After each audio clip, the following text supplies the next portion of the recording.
we mentioned the tag team action there.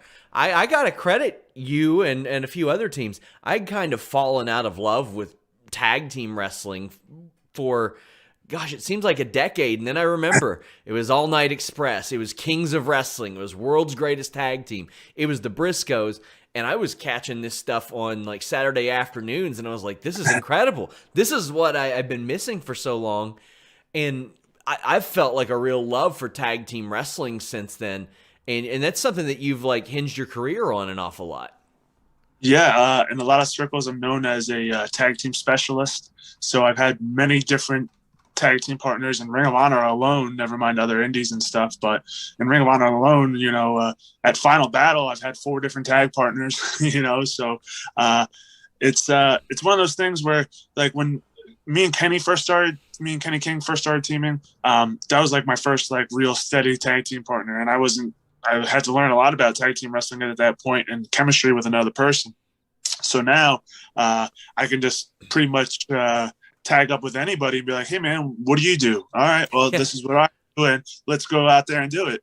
But nowadays, tag team wrestling is it's a free-for-all on TV. So, you guys not tagging, coming into the ring, guys just running, breaking pins up, 4 guys in the ring at a time, the ref just losing all control. And one thing that we're trying to do at Ring of Honor is trying to reinforce those rules. Once again, if you saw Final Battle, you would have seen the Pure Rules tag team match where we still had an exciting tag match, but we didn't make the ref look stupid, and we also stuck to all the rules, and the rules became a bigger factor because of it.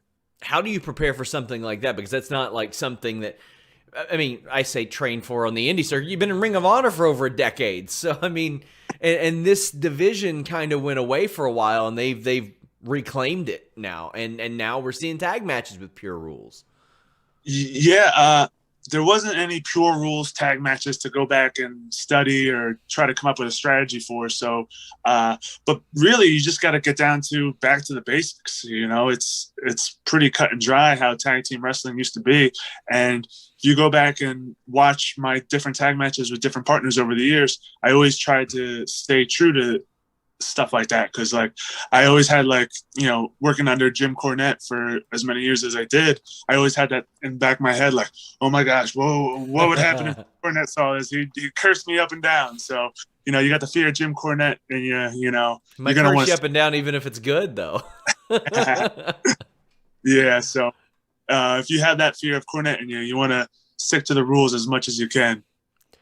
So you're a member of the foundation now. I love this group. I just adore this group. I think that you're a really great fit there. One that maybe people didn't necessarily expect, and I loved it. That's what I liked about it. I wasn't expecting Rhett Titus to just be in the foundation, and it's such a great faction full of people that have been around for a very long time, whether it be on the indies like Tracy Williams, who has made himself known in Ring of Honor the last couple of years, yourself and Jay Lethal, who have just been on that national scene for over a decade, and Jonathan Gresham, who, I mean, I personally watch this guy's tutorial videos on YouTube. Like I'm like always in amazement of how he'll take a complicated technique, break it down in 1 minute, and I'm like, oh, I got it. Like he's a wizard. And you all each bring a little something different. Please tell me how you found out you'd be in the foundation and your thoughts on that. Well, honestly, if you were surprised to see me in there, I was surprised to see myself in the foundation as well.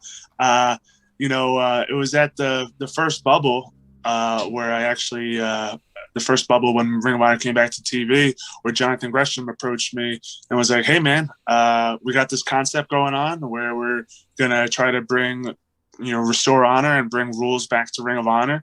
You've been here longer than anybody around here, so I think you'd be a perfect fit. I'm putting your name in the hat to join the foundation. I was like, what? Because at that time, I was very, very frustrated. It's being off for months and months and months, and coming back to TV and finding out, we don't got nothing for you this time. And it's like, oh my gosh, and you just, you want to pull your hair out, but you try to positive through everything.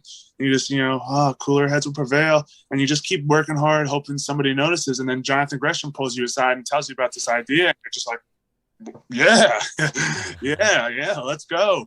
So it's pretty cool because we're all a bunch of like-minded individuals, while me and Jay, we've been in Ring of Honor for years and years and years. And I even grew up watching Ring of Honor prior to coming to the company. Hot Sauce and Gresham, they were both longtime Ring of Honor fans too. So they all know about, what the Code of Honor really means to Ring of Honor and how it came from the beginning of Ring of Honor and how it kind of, got stepped on throughout the years and stuff. And everybody is very passionate about bringing it back. And it's pretty cool though, because, when you have respect from your peers, it's a great feeling. But when your peers are Jay Lethal, Jonathan Gresham, and Tracy Williams, you're like, all right, it kind of lights a newfound confidence inside of you.